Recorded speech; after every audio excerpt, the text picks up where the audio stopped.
This is the channel. This is the channel that I share with all of you. Hang on, I gotta lock this table down or I'm gonna be moving this all around.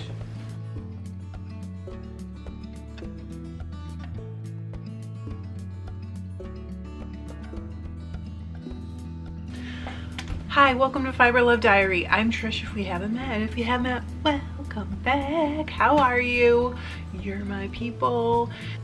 This is the channel where I document my fiber journey and I share it with, I don't know, I think we're around 8,000 of my closest friends. It could include dyeing, weaving, spinning, making bats, fiber prep, probably other things that I'm not thinking of right now. I don't know. I have something to try today that I've had for ages. Hang on, I need to get a scissors out. Never mind, it was out already. Probably a year ago, a gentleman emailed me, said he had 3D printed some book charkas and would I like to try one? And I said, yes, I've always wanted a charka. I used to look at book charkas a lot. And, sorry, Luther just came in here and moved the light. I used to look at them a lot, but I was afraid to spend a lot of money on one because I don't know if I like it. I don't know for sure if I want to do it long term, whatever. And so I didn't want to spend a ton of money on a charka because you all know that I'm very thrifty. I'm thrifty. So he said he would send me one, and you can buy these, and I will link where you can buy them from. You can buy these, I believe they were $30 at the time. I'm not sure. I've had it for a long time, partially because I'm just afraid that I might mess things up. So it's not even open. I'm gonna open it, but before I do, so part of the reason was at first I didn't know what I was gonna do with it because it needs to go into a, well, it doesn't need to. It could go on a flat piece of wood. But if you want to make it very portable, it needs to go in a box of some sort. So I thought about it for months, not joking. I do that sometimes, and then when I actually get to the end and do the thing I've been thinking about for months, I'm like, why did I do this for months? It was no big deal. It's just part of my process, okay? And so after months, I said it to John, and I was like, you know, the other day when I was in the Dollar General looking at their craft supplies, because we had gotten a new store close by, and I was like checking out their craft section. I saw basically what looks like little wooden cigar boxes that you can buy and like craft on or in. He was like, oh, I have a cigar box out in the barn. We have this outbuilding that's John's like man cave, and we call it the barn. So he said, I have one out there, do you want it? And I said, yes. So then he brought it in. And the problem with it was that the lid was like, let's see, you can see where the old hinges were. The lid was way up here and the rest of it was a lot deeper. And I was like, I don't think that'll work. I think it needs to be like equally deep, if that makes sense. I'm still not sure if this might be too deep. It could happen. His company is called Good and Basic. So this is in case you guys want one. My thinking is that if this is too deep for these pieces, I'll just get a couple of little like risers for, you'll see. We'll see how it goes. Okay, so he sent it to my P.O. box. I'm afraid to say how long ago it was. Oh, it wasn't a year ago. Thank the Lord. I was feeling so guilty. I still feel guilty. But let's open it with my scissors, which I have right here. He does have a video on YouTube about how to like assemble it, but I don't think it's right out of the package. The one I watched wasn't. So, oh, and what's funny is today I was like, I'm finally gonna do this. Where is it? Where is it? I looked through the whole cubes full of fiber and everything, thinking, okay, I know I put it somewhere that made a ton of sense. Where was it? And I know the cigar box is on John's dresser, so I know where that is at least. And then I'm like, am I smart? And did I put it inside the cigar box? I did. I did find it. It was a little scary for a moment. The reason that I was like, where is it is because I've moved recently from a studio that's in our upstairs and is now my husband's office down to a new studio that's more than twice the size, and I had no idea where it went when I moved, and I was freaking out, but I found it. And I even put it somewhere that made a lot of sense. Okay, let's open it. That's enough blather. I do have to glue these parts down. I was kind of hoping that I could just literally put it together and start spinning to show you, but I have to glue the parts to the cigar box, so I'm gonna have to take a break while I let it dry. Oh, I didn't know this. He sent rubber bands. I was worried that I might not have the right size rubber bands in the house, but he sent some, so okay. Oh, and it's gold. I'm fancy, you guys. I don't know if you know.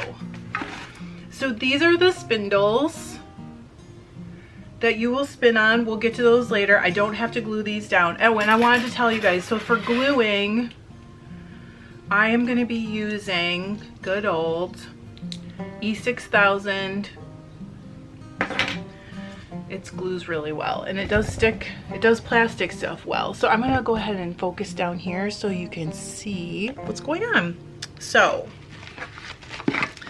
honestly didn't know if it would come with instructions. I did watch the video, but that's it. So this, okay, so this is the big wheel, I believe. And this is like the spindle it goes on. What do you call this? The base that it goes on. It comes inside here. And then, actually that's the smaller wheel. All right, so, and then he has a little note here that tells you where to look for the videos, all that kind of stuff. And he also apparently does blacksmithing and experimental history. I don't even know what that really means. Okay, and the place where you can buy these, but I will also link it below, is goodandbasic.com. This is the big wheel, and it has like a fancy little design on it, his logo. Comes on the same kind of little base. And then this is like basically your flyer. So I've watched the video like 3 times. I'll probably have to watch it again to figure out how this really works, but oh, and he sent a logo sticker. That's fun. So, but it's really cool looking. Check this out. It looks very cool, and it has this little bent piece of, I don't know if you'd call it wire, but I guess it is kind of a wire, to use as like a hinge. I might have to look at the video again just to make sure I don't mess this up, because we don't want that, do we? So this is the inside of my box. John ended up cutting it because the one side was much shallower, so he glued it shut and then recut it and reseated the hinges for me so that I could still use this. I hope I can still use it anyway. I think it goes the other way. Let me look at the video.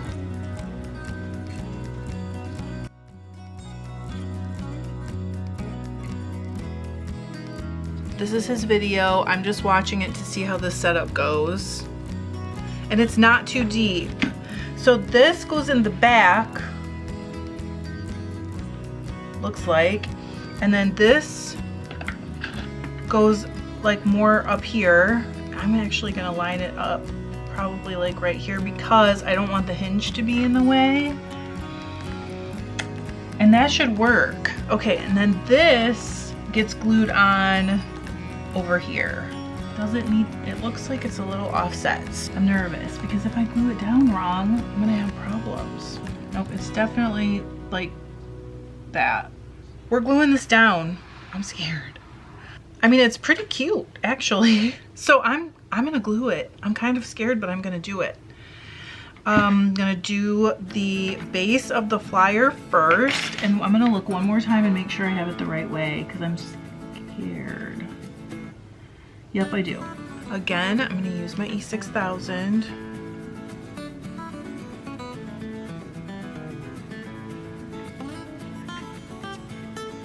I'm kind of going all over the bottom, but it's thin.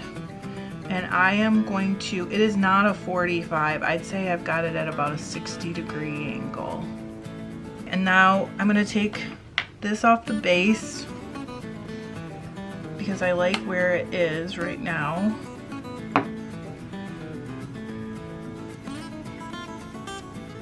I'm gonna put a little drop kind of like right where the middle was so that I can see it. And I'm just putting on a pretty good layer of the E6000, and I'm gonna try and drop it right over that little dot.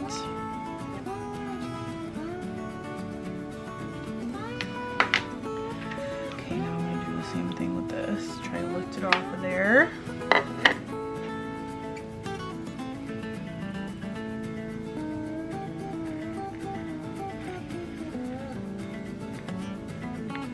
Okay, and that's how much glue I put on basically each piece. And I'm gonna drop it right on there again. And then we just have to let it dry. We'll come back and put it together, and I'll try to spin on a charka for the first time ever. Well, I guess I have to dig up my cotton also, but I'm pretty sure I know right where that is. So I'll see you guys in a little while. I'm gonna give this a few hours because I wanna make sure it dries completely.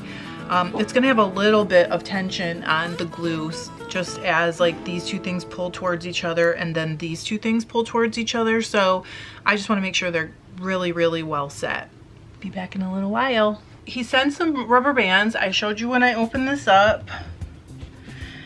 What I have discovered is that the rubber bands on their own, just one of them, is not long enough. For me, it's putting a lot of pressure on these two wheels towards each other, and I'm afraid that if I just use one, it's going to pull the bases right up. So I decided that I would take 3 of them and just tie them together so they're just in a square knot. I've cut them open and they've tied them in a square knot.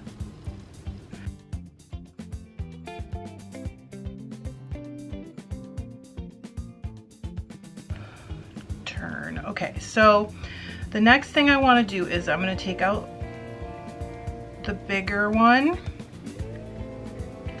and put it around and then put it back.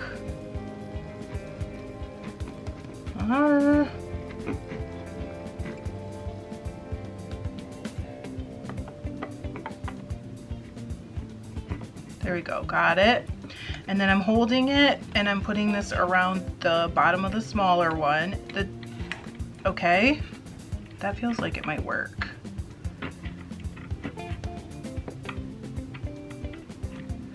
Okay, the way it should turn is like this, and it is turning, so I'm gonna just give this a try and see how it does.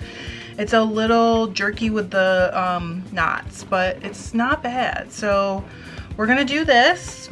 My understanding with this part is that you take a smaller rubber band. I'm gonna go with the bigger one. This one is, I don't know, 2.5 inches in diameter. So he's got it going through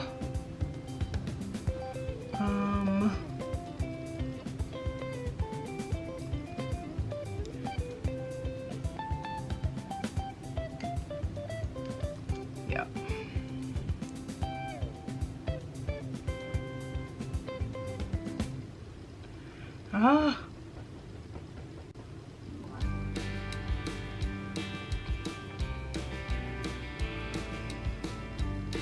So I've got it going through the holes, and the 2 little loops should be on the side with this groove. This groove is to hold your spindle once you get there. There's a hinge pin in here. I mentioned it before. And this is where your hinge is gonna be. So you take your hinge pin, just start it in one hole, then set it over the hinge and feed it through. That's pretty easy, right? Okay, so next, there's a little spur thing right here is what he calls it. And you're gonna just take your rubber bands, you gotta hold, I'm gonna hold the back one, take the front one and put it over. And then you take the back one and put that over as well. So that holds your tension on your flyer assembly. Now I have to make a drive band. It's going to go from the smaller wheel to the spindle, and then on your spindles, this little piece right here is your whirl. It goes in this groove, open groove right here, and then you can set your spindle in this groove, the wire part goes in this groove. So it's gonna go just like that. And I need a drive band that'll go from here around that and back. So I'm just gonna use some 8-2 cotton. I tried my favorite linen stuff. You guys know how much I love this because it's so strong and it doesn't stretch, but it was really too thick because even if I made a teeny weeny little knot, it's still too thick. So I need a smaller knot, and I'm going to try the 8-2 cotton. I don't really think this is gonna be a problem, but let's try it. All right, I do have it doubled. That's just a tiny bit too short, so let's go a little longer.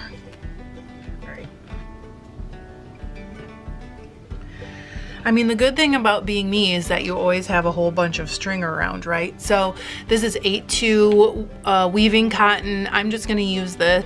It's very fine, so the knots will be really fine and really small. I'm gonna just kind of eyeball where I think this needs to be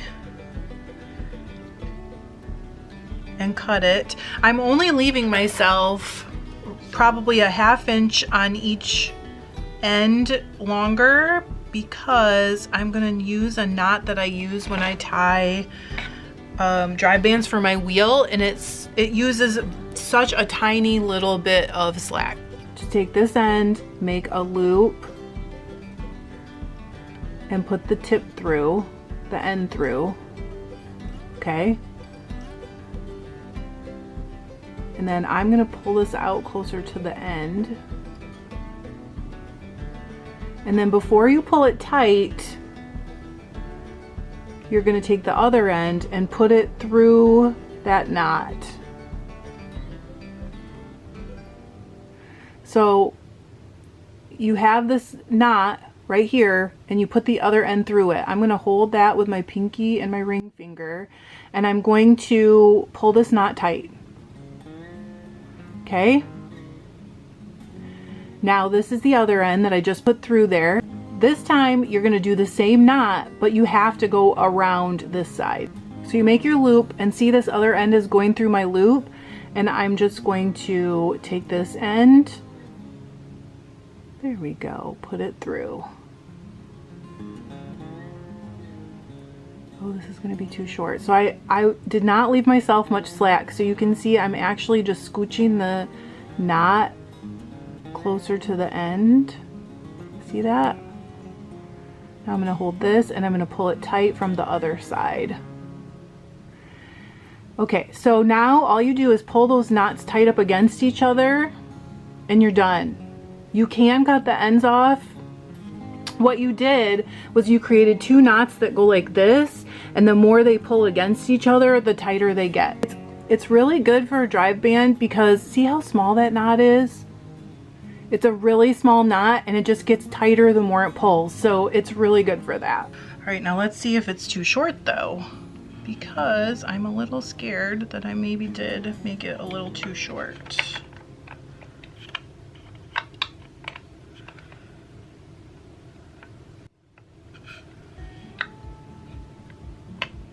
Nope, it's fine. Yay! So let's see now if it turns. It does. Yay! Okay, we're all set up. It's actually a couple days later. I have just been kind of busy. You guys know how I am. And things have been extremely busy and crazy, and I'm trying to get ready to go to Rhinebeck. So I actually just tied a liter.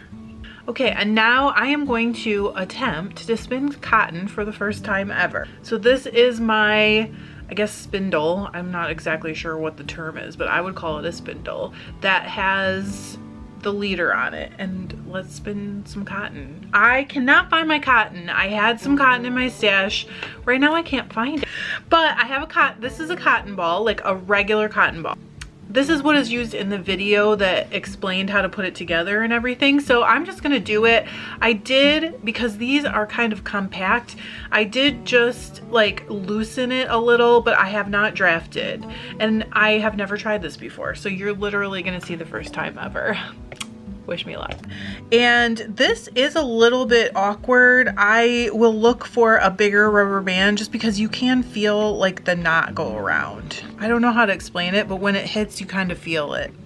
So over here at where the spindle goes, all you do is take each end of this rubber band and put it down over this little, I don't know, burr, what would you call that thing? And then you take your spindle and you put, oh, wait a minute, hang on. You take your drive band and put it over this little whirl. I mean, this works like a whirl. I'm not sure what it would be called on a charka. At the top of the spindle, this is where you turn your spindle. So you need your drive band on that part of your spindle. So while your drive band is on your little flyer, you just drop the spindle into this little groove that goes all the way across, just like this. And then you put your drive band around the bigger part of this smaller wheel, if that makes sense, okay? Pretty easy, actually. And so the way this works, I'll just show you with this, okay, with the string, is that if you hold it at an angle, it'll keep falling off as this spins, and it'll build up twist as you go. So you can see it just falls off the end and twists more and more. But then if I let go and hold it at more of like a 90-degree angle to the spindle, it'll just go up on the spindle. See that? So that's what I want to do. I'm scared.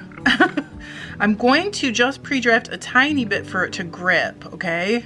Just a little. And hold it. I'm holding it against my leader, kind of, but I'm not really, I'm not trying to do anything with it. And now I'm just gonna let it build up twist. Out at that 45. Did it work? Okay.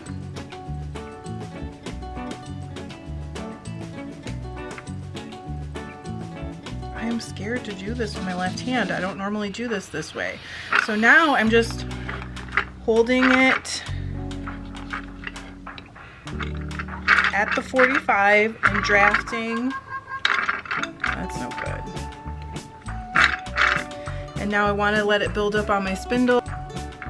I'm going to wind it on and then do the same thing again. I'm going to allow that twist. And I'm just drafting out. Look, you can actually do this. This is my first time. What? And then I'm going to move back up and let it just wind on. It's kind of messy because it's my first time doing this, but you know, I'm okay with that.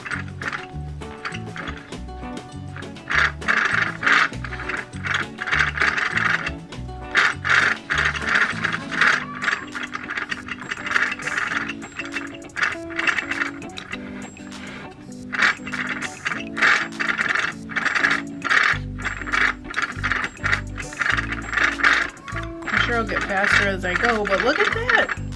So then you just, again, move it up and then wind it on. So it's a little messy, but it's okay. Okay, for someone who's never done this, I don't feel too bad about it. I'm gonna show you my spindle up close.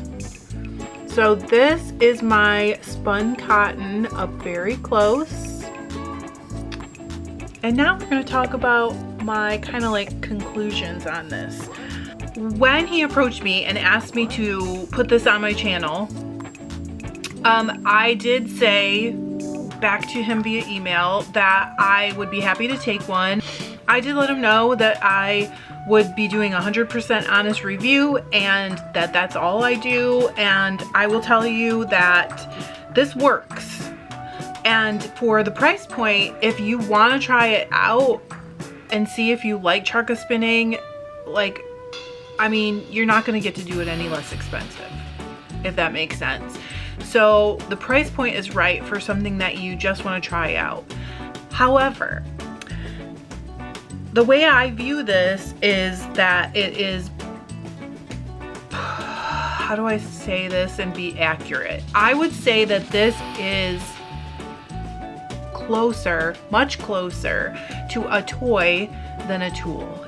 Some of you, if you're a weaver, have probably seen those little toy looms that you could buy with the little plastic heddle, and they're kind of everywhere. So a lot of times you see them in Goodwills and for sale online and things like that. To me, that is really very, very similar to what this is. It's really more like a toy, and that's not a bad thing.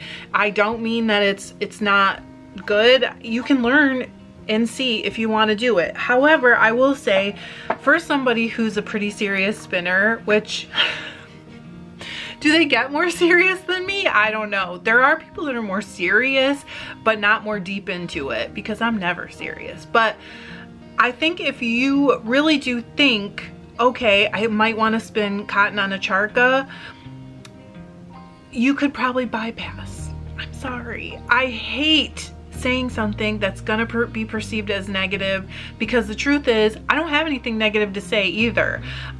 It works, and it told me, you know, what it was like to spin cotton. It helped me learn how to spin cotton. So I'm definitely not saying it's not good or anything like that, but I see it more in the toy category. Again, that's just an opinion. It's worth exactly what you're paying for it, which is because YouTube is still free. I do appreciate the opportunity to try it out. I would have always wondered in the back of my mind, if I had not had the opportunity, do I think I want to buy a charka? I probably, if I found a great deal on a book charka after doing this, I'd probably buy it, because it is kind of neat, and I can see the use for being able to spin cotton in this way. And just spinning on a charka is pretty neat. The history that goes along with it is amazing. A lot of people know that Gandhi saw this as a way to liberate India from British rule, meaning they could make their own money, make their own product. It's got a cool history and it's pretty neat. But again, I think even though this is pretty neat and it totally does work, like no problem, I see it in more of a toy category. So thank you so much for the opportunity to review this. I did put a link in the description. You know what? Maybe some of you can get your kids spinning some cotton for you to knit. Hey, now we're thinking.